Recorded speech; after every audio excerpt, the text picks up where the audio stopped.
함께 예배하는 모든 분들 가운데 이 말씀에 축복이 함께 하시기를 주님의 이름으로 축원합니다.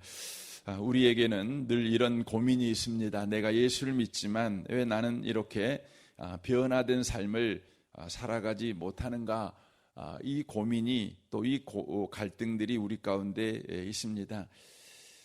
우리가 예수를 믿으면 변화된다는 그 기대를 가지고 우리가 신앙생활을 하지만 그 기대에 못 미치는 우리를 늘 볼 때마다 우리가 낙심되고 더 나아가서 신앙이 뭔가, 예수를 믿는다는 게 뭔가, 이런 것에 대한 갈등과 고민도 우리 가운데 있는 것을 보게 되어집니다. 바울 사도는 로마서 7장에서 예수를 믿고 난 이후에 그가 하나님의 백성답게 살아가려는 열심을 가졌지만 그 열심이 자기를 변화시키지 못했다는 것에 대해서 고백하고 있습니다.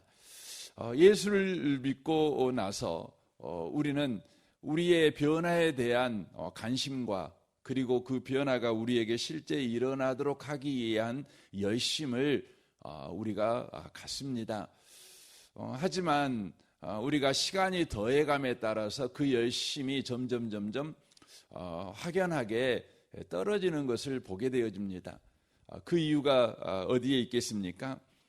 가장 큰 이유는 우리가 열심을 내도 열심을 낸 만큼 우리 가운데 변화가 없는 까닭에 우리 가운데 바로 실망감이 자리 잡고 있는 것이죠.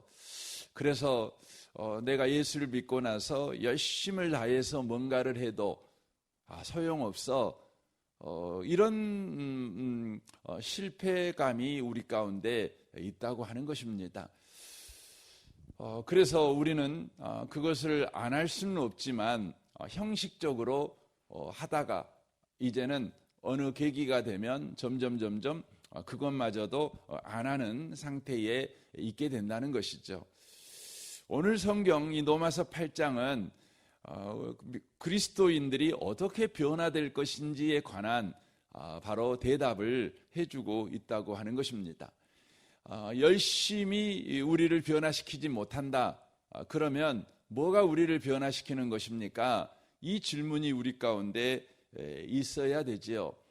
하지만 우리는 우리를 변화시키는 것이 예수를 믿은 우리의 열심이 우리를 변화시킨다는 것에 대하여 여전하게 고집이 있습니다.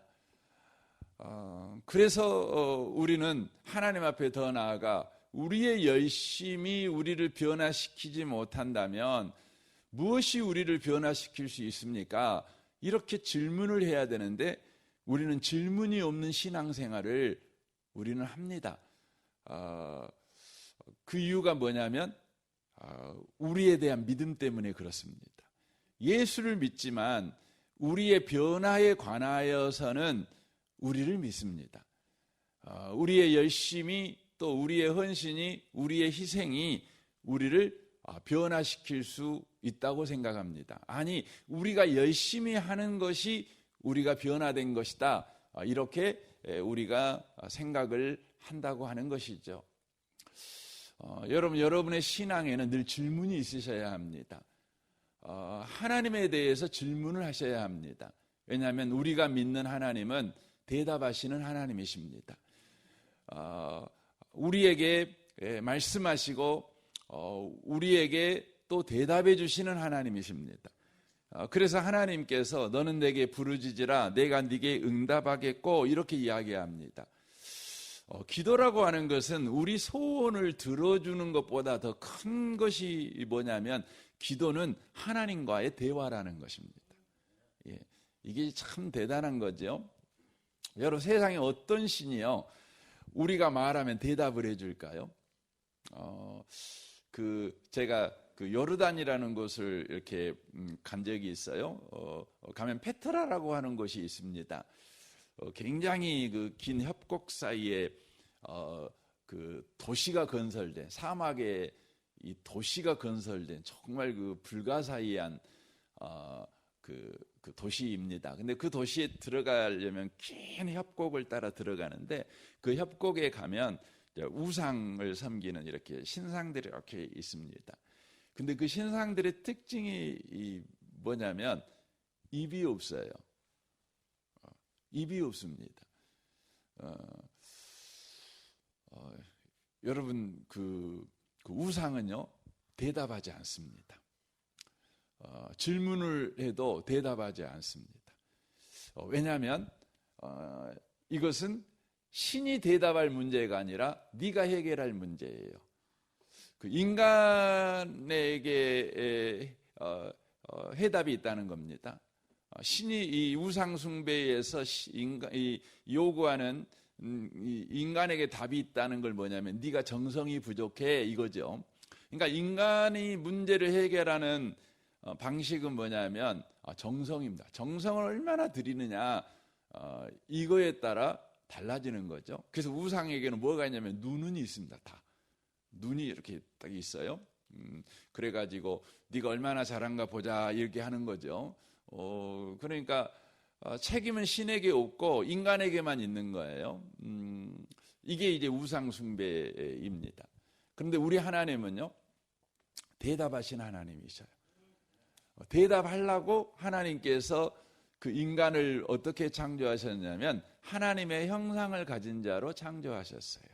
하나님도 말씀하면 인간도 듣고 또 인간이 말하면 하나님도 들으시고 그러시는 것이죠. 여러분과 제가 문제에 봉착하면 더 고민할 일이 아니라 질문할 일입니다. 누구에게요? 대답하시는 하나님에게요. 그래서 그 빌립보서에서 그렇게 말하잖아요. 아무것도 염려하지 말고 모든 여러분 그 문제를요 하나님께 아뢰라고 돼 있어요.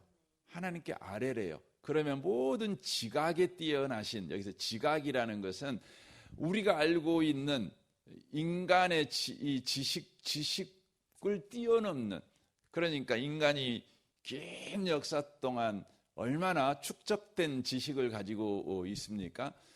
요즘 이걸 소위 집단지성이라고 이야기하기도 하는데 이 지성보다 뛰어난, 그래서 인간이 인류 역사를 통해 끊임없이 이 축적해 놓은 지식으로 대답할 수 없는 그 문제에 대하여 대답하실 수 있는 하나님께서 어떻게 합니까?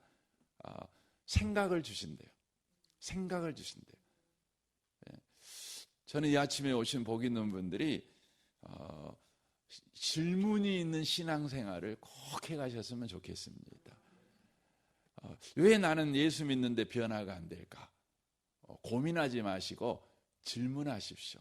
여러분 고민이 뭐냐면, 고민은 내가 가지고 있는 문제를 나에게 질문하는 게 고민입니다. 그런데요 하나님께 질문하는 게 뭐예요? 이게 신앙입니다. 이게 기도인 겁니다. 하나님에게 여러분 물어보십시오. 여러분 자녀들이 막 어렵고 힘들면 자기한테 물어보지 말고 부모에게 물어봐야죠. 여러분 이게 뭐예요? 지혜인 겁니다. 그래서 성경 잠언에서는 여호와를 경외하는 것이 지혜의 근본이다 이렇게 되어 있어요. 여호와를 경외하는 거죠. 여호와께 물어봐야죠. 이게 지혜지요. 이게 또 효도지요. 인간관계 안에서는 바울 사도는 지금 본인의 노력으로 열심으로 변화되지 않는 자기 자신 앞에 절망합니다. 그리고는 그가 이제 하나님 앞에 나아가 물어보는 것이죠. 이제 하나님의 대답을 지금 여기에 기록을 해놓고 있는 것이죠. 7장 24절 이하부터 쭉 보시면 이제 대답을 듣고 이제 써놓은 것입니다. 이렇게 됩니다. 8장 1절에 보면 그러므로 이제 그리스도 예수 안에 있는 자에게는 결코 정죄함이 없나니 이는 그리스도 예수 안에 있는 생명의 성령의 법이 죄와 사망의 법에서 너를 해방하였음이니라 라고 말씀합니다. 먼저 말씀하고 있는 것은 우리가 변화되지 않는 것 때문에 심판받는 것이 아니다, 이걸 먼저 이야기를 하는 것입니다. 그러니까 우리에게 두려움이 있어요. 우리가 예수를 믿고 났지만 우리가 변화되지 않는 것 때문에 실상 우리가 겁이 나는 이유가 뭐냐? 그 이유는 변화되지 않는 것 때문에 내가 심판받지 않을까? 이 마음이 우리 가운데 있다는 거죠. 근데 바울 사도는 지금 말을 하죠. 그리스도 안에 있으면 우리는 정죄함이 없다. 이렇게 말을 합니다. 심판이 없다. 네가 변화되지 않는 것 때문에 네가 멸망받지 않는다. 변화되지 않는 것 때문에 네 구원이 취소되는 것은 아니다. 이렇게 분명하게 말을 하고 있습니다. 그 이유는 이는이라는 말은 그 이유는이라는 말이죠. 그 이유는 그리스도 예수 안에 있는 생명의 성령의 법이 죄와 사망의 법에서 너를 해방하였음이라라고 말씀합니다. 그러니까 우리나라 역사 속에 있는 예를 들어 말하면 이제 일본이 지배하는 일본법으로 일본이 우리를 식민지로 지배했지 않습니까? 식민지로 지배할 때 대한민국 법으로 우리를 지배한 게 아니죠. 일본법으로 우리를 지배했지 않았겠습니까? 그러니까 일본법으로 우리를 지배하니까 우리는 일본 사람에 비하여 우리는 3등 시민입니다. 3등 국민입니다. 모든 것이 불합리하죠. 부조리죠. 불평등하죠. 이렇게 대우하는 것이죠. 우리는 일본의 종로로 하는 것 아니겠습니까? 기껏 우리 먹으려고 농사 지었더니 농사 다 자기들 먹으려고 가져가 버리는 것이죠. 이런 수탈의 역사가 일제시대 때의 우리나라 역사 아니겠습니까? 근데 그 수탈이 정당하지요. 법대로 하니까. 무슨 법이에요? 일본법으로 하니까. 뭐 할 말 없는 거죠. 그런데 우리가 해방됐죠. 해방되어 대한민국 정부가 이제 수립이 되자 무슨 일이 벌어지게 된 겁니까? 이제부터는 대한민국 법에 이제 따라서 우리가 지배를 받는 것이죠. 예수를 믿는다는 것은 우리에게 적용되는 법이 다르다는 거예요. 그러니까 우리가 변화 안 돼도 심판이 없어요. 우리에게 적용되는 법이 뭐냐면 죄와 사망의 법이 아니죠. 죄와 사망의 법이라는 건 뭐냐면 내 행위에 따라서 처벌하는 법이에요. 그러니까 내가 어떻게 살았냐에 따라서 벌을 내리는 거죠. 이게 죄와 사망의 법입니다. 그래서 고린도전서 15장에 보면 이 율법이 쏘는 게 뭐냐? 그러면 이 사망이죠. 그러니까 율법 가지고 딱 죄 가지고 우리 인생을 딱 판단하면 사망밖에 안 나오는 겁니다. 죽는 것밖에 안 나오는 것이죠. 이 법에서 우리는 해방되었습니다. 그리고 생명의 성령의 법에 적용을 받습니다. 그러므로 말미암아서 우리가 변화되지 않는다고 그래서 우리가 심판받는 것은 아니라는 것이죠. 그런데 이것은 우리에게 심판을 안 받는다라는 안도감만 주는 것이 아니라 생명의 성령의 법 아래에 있다는 것은 우리에게 변화의 희망을 우리에게 주는 말씀이기도 합니다. 그러니까 우리가 예수를 이렇게 믿었어요. 그리고 우리가 열심히 하면 변화될 줄 알았는데 그 부분에 대해서 실패했죠. 그런데 놀라운 말씀은 네가 열심을 내어 실패했다고 그래서 네 구원이 취소되는 거 아니야. 왜냐하면 너는 생명의 성령의 법 아래 있기 때문에 그래 라고 말씀합니다. 너의 인생을 지배하고 있는 것은 생명의 성령의 법이야. 이렇게 말씀하는 거죠. 이 말씀은 이런 의미가 되는 거죠. 네가 예수를 믿고 나서 너의 인생에 적용되는 것은 네가 얼마나 잘했느냐에 따라 또 못했느냐에 따라 네 인생이 결정되는 죄와 사망의 법 아래 있지 않고 바로 생명의 성령의 법 아래 있어. 그러니까 너의 열심히 네 인생을 얼마만큼 변화시키느냐, 네 인생을 얼마만큼 복되게 하느냐를 결정하는 것이 아니라 생명의 성령의 법에 따라 달라져, 이렇게 이야기를 하는 것입니다. 그러니까 우리에게 새로운 희망을 지금 던져주고 있는 거죠. 변화는 내 할도리에 달려있는 것이 아니라 내 인생을 지금 지배하고 있는 생명의 성령의 법과의 관계에 달려있어 이 이야기를 하고 있는 것입니다.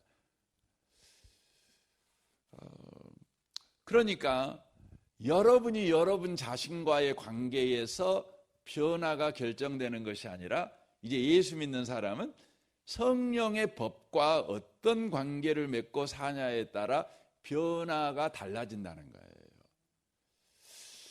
여러분, 예수 믿고 났지만 우리는 우리 자신을 끊임없이 못 살게 굴어요. 못 살게 굽니다.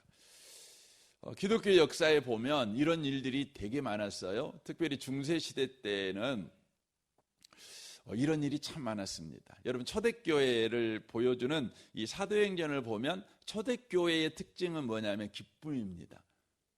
기쁨이 있어요. 기뻤죠. 밥 먹는 것도 기쁘고, 예배 드리는 것도 기쁘고, 소그룹으로 모여서 말씀 나눔하는 것도 기쁘고, 전도하러 가는 것도 기쁘고, 뭐 직장 생활하는 것도 기쁘고, 환난을 만나도 기쁘고, 핍박을 당해도 기쁘고, 뭐 그랬어요. 이게 사도행전에 보면 초대교회의 모습은 기뻤어요. 그런데 초대교회가 끝나고 이제 AD 300년 지납니다. 300년이 지나면서 기독교가 이제 330년에 기독교가 이제 자유가 주어집니다. 기독교를 믿어도 이제 감옥에 안 가고 핍박 안 받는. 그리고는 기독교가 로마의 이제 국교가 돼 버립니다. 그렇게 이렇게 진행합니다. 진행해 가면서 점점 이제 교회가 이제 조직화됩니다. 이제 교회가 시스템화 되는 것이죠. 그러면서 이제 AD 500년에 이제 카톨릭, 그러니까 로마 카톨릭의 수장이 이제 우리로 하면 교황이잖아요. 근데 당시에는 전 세계에 크게 보면 세 개의 교파가 이렇게 있었어요. 로마 카톨릭, 예루살렘 교구, 그리고 알렉산드리아 교구, 이렇게 세 개의 교구가 있었는데 이 교구가 서로 균형을 갖췄는데 이제 로마의 교황이 섰는데 이 교황은 전통적인 성직자가 아니에요. 이 사람은 정치인이에요. 이 정치인이 교황이 됐어요. 그래서 이 사람이 정치적 수완을 동원해 가지고 로마 교회만이 유일한 교회다. 왜냐하면 로마에 와서 교회를 세우는 열쇠를 받은 베드로가 이곳에서 순교의 까닭에 바로 로마 교회는 이 베드로의 계승하여 교황권을 가진 교단이기 때문에 바로 이 로마의 카톨릭만 이제 유일한 교회다, 이렇게 이제 시작한 거예요. 그래서 AD 500년부터 AD 1500년까지 약 1000년 동안 이제 종교개혁이 일어나기 바로 직전, 종교개혁이 일어나기까지 1000년 동안 이제 중세 시대가 시작이 되는 겁니다. 그때의 중세 시대는 어떠냐? 여러분 좀 전에 말했죠. 초대교회는 어떤 교회였다고 그랬죠? 기쁨의 교회였어요. 기쁨이 가득해요. 밝음이 가득해요. 자유함이 있어요. 행복해요. 근데 1000년 동안 로마 카톨릭은 어때요? 여러분 역사를 아시는 분들은 로마 카톨릭 1000년의 중세 시대, 그러면요 칙칙해요. 어두워요.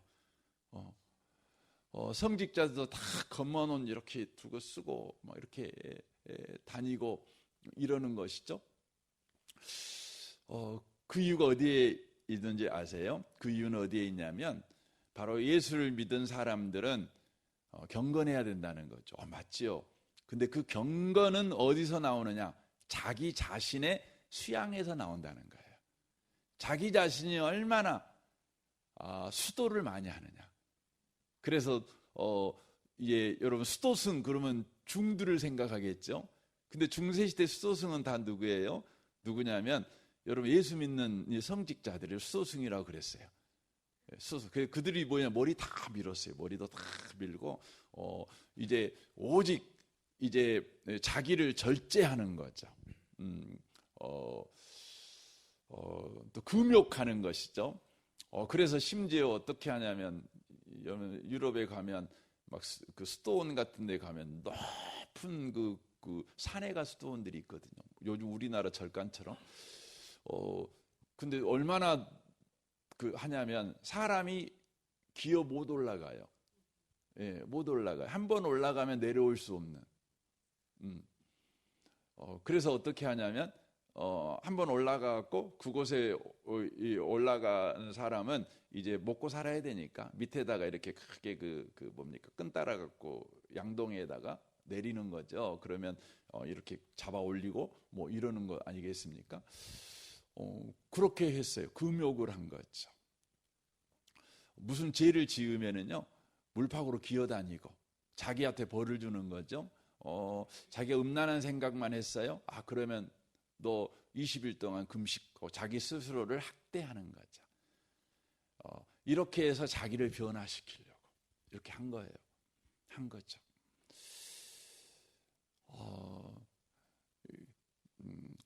그것이 나중에는 어디로까지 가냐면 그렇게 해야 구원받는다까지 간 거예요. 그러니까 이렇게 된 거죠. 예수 믿어 구원받았어요.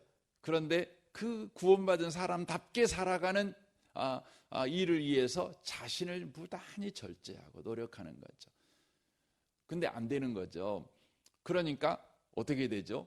이게 뒤집어졌어요. 네가 변화 안 된 것 보니까 구원 못 받았어. 구원 받으려면 변화돼야 돼. 이렇게 된 거예요.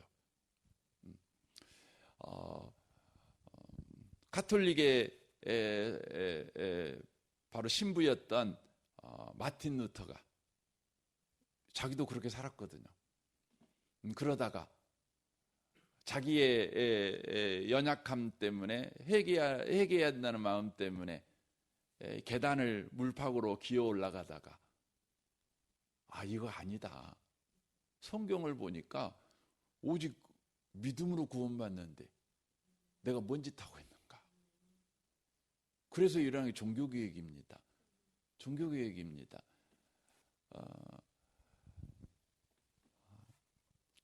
여러분 예수를 여러분 믿으면은요 자동으로 변화되는 게 아니에요. 여러분 예수를 믿잖아요. 그러면 여러분에게 지금 생명의 성령의 법이 역사하고 있어요. 그러면 어떻게 살아야 돼요? 여러분이 여러분을 책망하고 여러분을 다그쳐서 여러분을 변화시키는 것이 아니라 그 법에 반응해야 돼요. 생명의 성령의 법에. 내일 그 부분 좀 나눴으면 좋겠습니다. 이 아침에 오신 복 있는 성도 여러분, 우리는 은혜로 구원받았습니다. 그리고 지금 생명의 성령의 법이 역사하고 있습니다. 오늘도 여러분을 뭐라고 하지 마세요. 여러분을 뭐라고 막 다그치지 마세요. 생명의 성령의 법이 역사하고 있으니 주님 이게 뭡니까? 오늘 또 여러분 로마서 8장 한번 읽어보시면서 이 말씀 때문에 오늘 또 소망 중에 기뻐하는 중에 사시는 모든 분들 되시기를 주님의 이름으로 축원합니다. 아멘. 우리 같이 기도하겠습니다.